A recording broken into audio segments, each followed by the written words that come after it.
Wel Qur'anil Hakim, die zweite Ayah. In der meisten Übersetzung heißt es dann bei dem Weisheit enthaltenen Koran. Also Hakim wird mit dem Wort Weisheit übersetzt. Hakim hat aber 3 Bedeutungen.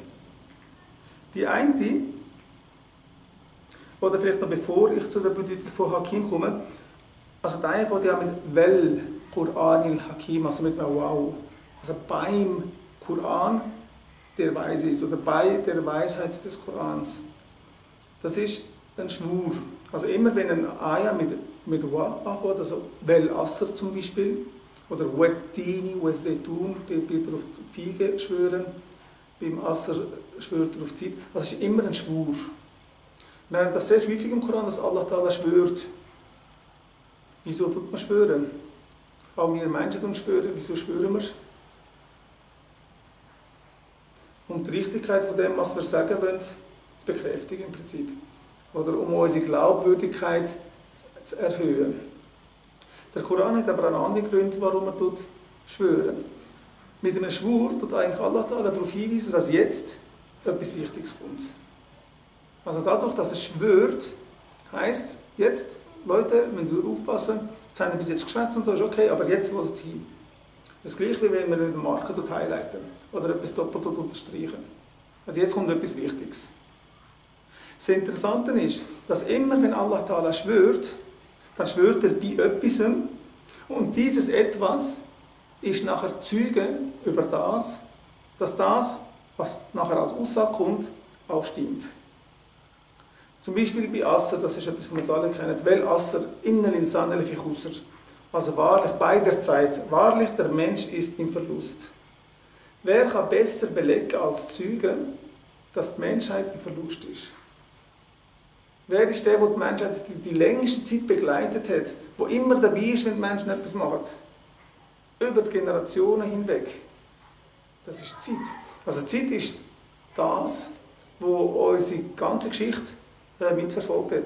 Und wer kann besser entscheiden, ob jetzt der Mensch im Verlust oder nicht im Verlust ist, als der die Menschheit die ganze Zeit begleitet hat.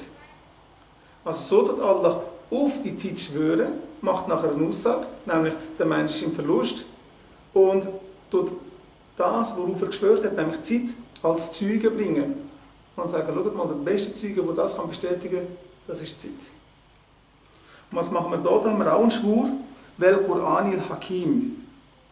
Also wahrlich, oder also beim Koran, der Weisheit enthält. Jetzt vielleicht noch zuerst zum Wort Hakim. Wie schon gesagt, das hat 3 Bedeutungen. Die eine haben wir schon erwähnt, das ist Weisheit. Weisheit ist eigentlich etwas noch ganz Spezielles. Es ist etwas, wo mit dem Alter kommt, mit der Erfahrung kommt. Das ist etwas, wo für viele Menschen gar keine Bedeutung hat. Also ich kann euch die Weisheit über etwas erzählen, aber wenn euch das Thema nicht interessiert, dann wird das euch gar nicht zu euch durchdringen. Ihr werdet die Weisheit hinter dem Wort, das ich dann sage, gar nicht erkennen. Wenn ich aber eine Weisheit über etwas erzähle, das euch interessiert, das für euch relevant ist, dann besteht die Chance, dass ihr dann die Weisheit auch erkennt. Also Weisheit ist immer darauf angewiesen, dass eine gewisse Relevanz da ist. Also etwas, das für den einen weise erscheint, mag für die meisten der Menschen als bedeutungslos erscheinen. Aber für die wenigen, die zu dem einen Bezug haben, die zu dem eine Relevanz haben, für die hat es eine Bedeutung.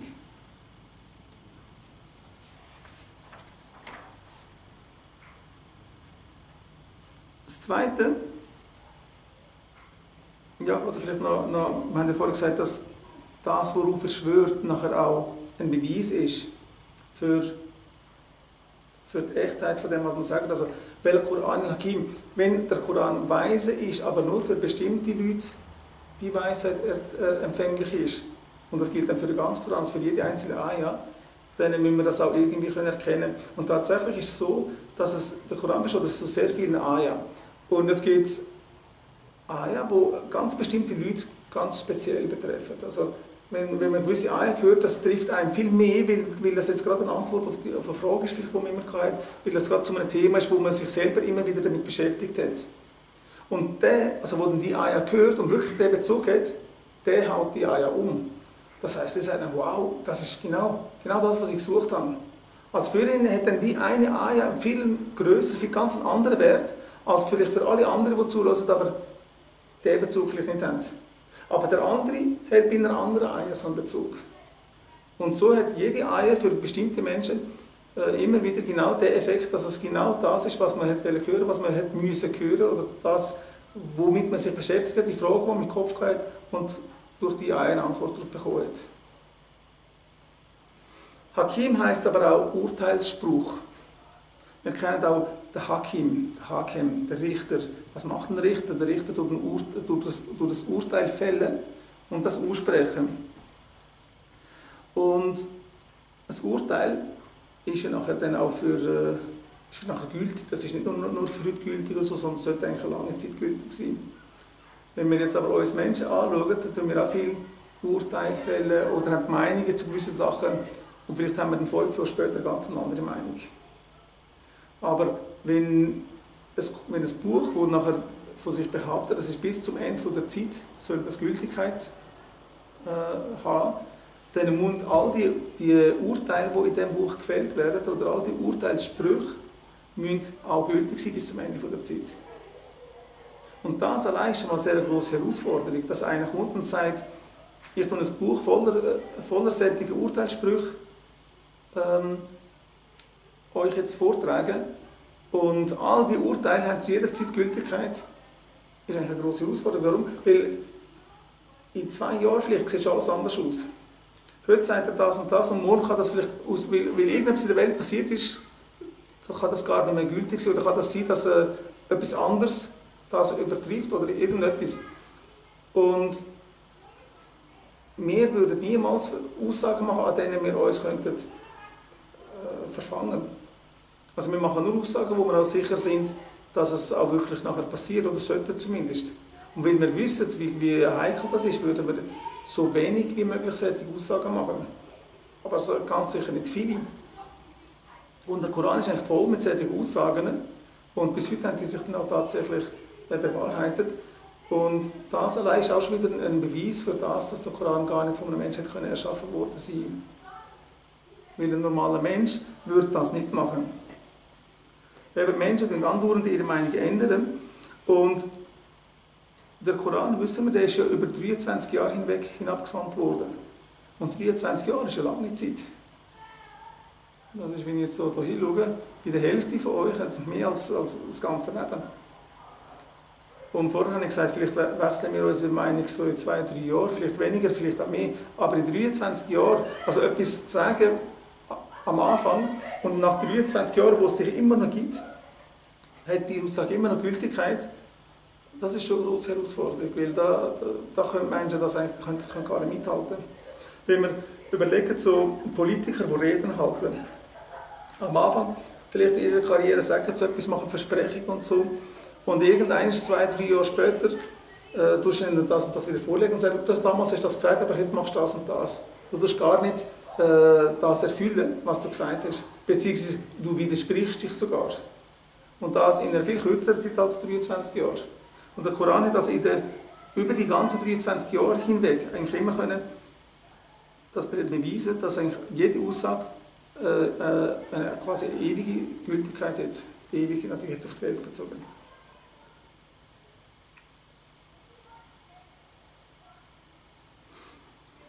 Wenn man ein Urteil aussprechen will, bedingt das aber auch, dass man eine gewisse Autorität hat. Weil nicht jeder kann einfach so ein Verdikt, also so einen Urteilsspruch machen. Wenn jetzt ein Kind aus dem Kindergarten kommt und sagt, ab morgen ist das und das, wird dem niemand Glauben schenken. Also so ein Urteilsspruch, so ein Verdikt, macht nur dann Sinn, wenn jemand Autorität hat. Weil sonst wird das erstens mal niemand glauben und zweitens wird sich niemand von dem beeinflussen lassen. Das ist deshalb interessant, weil der Prophet Mohammed sallallahu alaihi wasallam in dieser Zeit, also wir sind ja in der mekkanischen Zeit, also noch bevor er die Hijra gemacht hat, also dort sind die Muslime noch in der Minderheit gewesen, hat er eigentlich gar nicht so eine autoritäre Position gehabt. Er ist gar nicht in der Position, also gar nicht in der Lage gewesen, so Aussagen zu machen und mit dem quasi wie neue Gesetze aufzustellen. Weil er ist ja allein gewesen, er hat die Autorität nicht gehabt. Für uns Muslime ist wieder kein Problem, weil wir wissen ja, dass die Aussagen von Allah kommen, dass Allah Ta'ala der ist, der mit der grössten Autorität. Aber für die Nicht-Muslime, für die Damen, also für die Mekkaner, für die Mushrikun, für die ist das nicht so klar. Also müssen die sich auch überlegen, woher nimmt der Mut oder die Autorität, eben das zu sagen. Und sie haben gewusst, dass er die Autorität nicht hat. Und das wiederum ist ein Beweis, dass er gar nicht kein Prophet sein, weil er sich mit dem andauernd geschadet hat. Indem, dass er so Urteilssprüche gegen die Mekkaner ausgesprochen hat, hat er sich nicht beliebt gemacht. Sondern im Gegenteil, er hat sich unbeliebt gemacht. Eigentlich mit allem, was er gesagt hat, hat er sich gegen die meisten von dem Ort, wo er gelebt hat, hat er sich gegen die gestellt. Und ein normaler Mensch, der würde das nicht machen. Also wieso sollte einer sich aufspielen als Prophet? Nur weil er irgendetwas von dem profitieren könnte. Also wenn er weiss, okay, wenn ich jetzt so auftrete, dann habe ich das und die Vorteile. Aber der Prophet war ja schon beliebt gewesen. Er hat ja schon ein grosses Ansehen gehabt. Er war nicht irgendeiner gewesen. Also alle haben ihn gut über ihn geredet. Und dadurch, dass er angefangen hat, Allahs Botschaften den Menschen zu übermitteln, hat er eigentlich seinen guten Ruf, den er schon hatte, eigentlich aufs Spiel gesetzt. Also er hat gar nichts gewonnen, jetzt weltlich gesehen und in den Augen der Mushrikun. Also hätte sie eigentlich aufgrund von dem schon müssen sich überlegen, wieso macht er das? Also da muss irgendetwas da sein, wo über dem Ganzen ist. Also das ist nicht etwas Erfundenes von ihm. Da muss irgendetwas sein, das von außen kommt und ihm die Kraft und das ganze Wissen gibt und ihn auch dazu motiviert, eben weiterzumachen.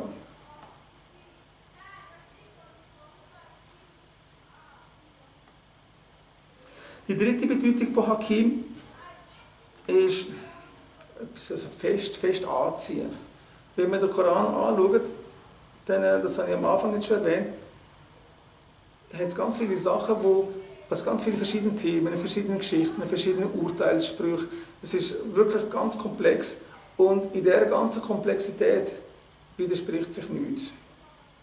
Nicht nur, dass es sich nicht widerspricht, es bestätigt sich immer wieder. Es tut das Ganze eigentlich ganz fest aneinander haften. Also das Ganze wieder zu einer grossen Einheit, auch wenn man das vielleicht am Anfang oder im ersten Moment gar nicht sieht, aber je tiefer man dann so gewisse Sachen anschaut, dann merkt man, dass das nicht nur nicht etwas losgelöst ist, sondern dass sich das gegenseitig bestätigt und das Ganze eigentlich zu einer Einheit wird, wo sehr fest ist und sich sehr aneinander gezogen hat, also etwas ganz straff angezogen ist. Also muss man sich so vorstellen, dass alle Eier, alle Worte, alle Geschichten und alle Urteile und alles, was der Koran übermittelt, dass es alles einen Sinn hat und zusammenhängt und sich eben als Ganzes dann bestätigen. Wir werden das nachher auch schon, allein schon nur in diesen 4 Eiern, die wir jetzt gelesen haben, sehen, wie man etwas sagt und dann kommt etwas anderes, am Schluss kommt wieder etwas, wo das gerade das am Anfang wieder bestätigt. Und auch das ist etwas, wo ein Mensch das machen könnte, über so eine lange Zeit hinweg. Und dann ist erst noch einer, den ich lesen und schreiben kann. Wenn ich mir jetzt bei allem, was ich sage, alles aufschreibe und immer wieder kontrollieren, was habe ich dir gesagt habe, dann muss ich zurückblättern, widerspricht sich das, widerspricht sich nicht. Sogar dann wäre es nicht möglich. Aber, ich tue noch mal daran erinnern, der Prophet Muhammad sallallahu alaihi wasallam kann ja weder lesen noch schreiben, also er hat die Möglichkeit gar nicht gehabt, sich irgendwo solche Eselsbrücken oder irgendwie Notizen zu machen, wo er sich selber hätte kontrollieren können. Also das alles sind Hinweise, wo für jemanden, der schaut und begreift und eben nicht im Unwissen verharren will, denke ich, eigentlich genug wäre, zu erkennen, dass der Koran nicht ein menschliches Werk ist und dass der Prophet Muhammad sallallahu alaihi wasallam nicht einfach ein Mann ist, der von sich aus irgendetwas erzählt. Es hat natürlich dann Leute gegeben, die ihm gefolgt haben, aber die meisten nicht.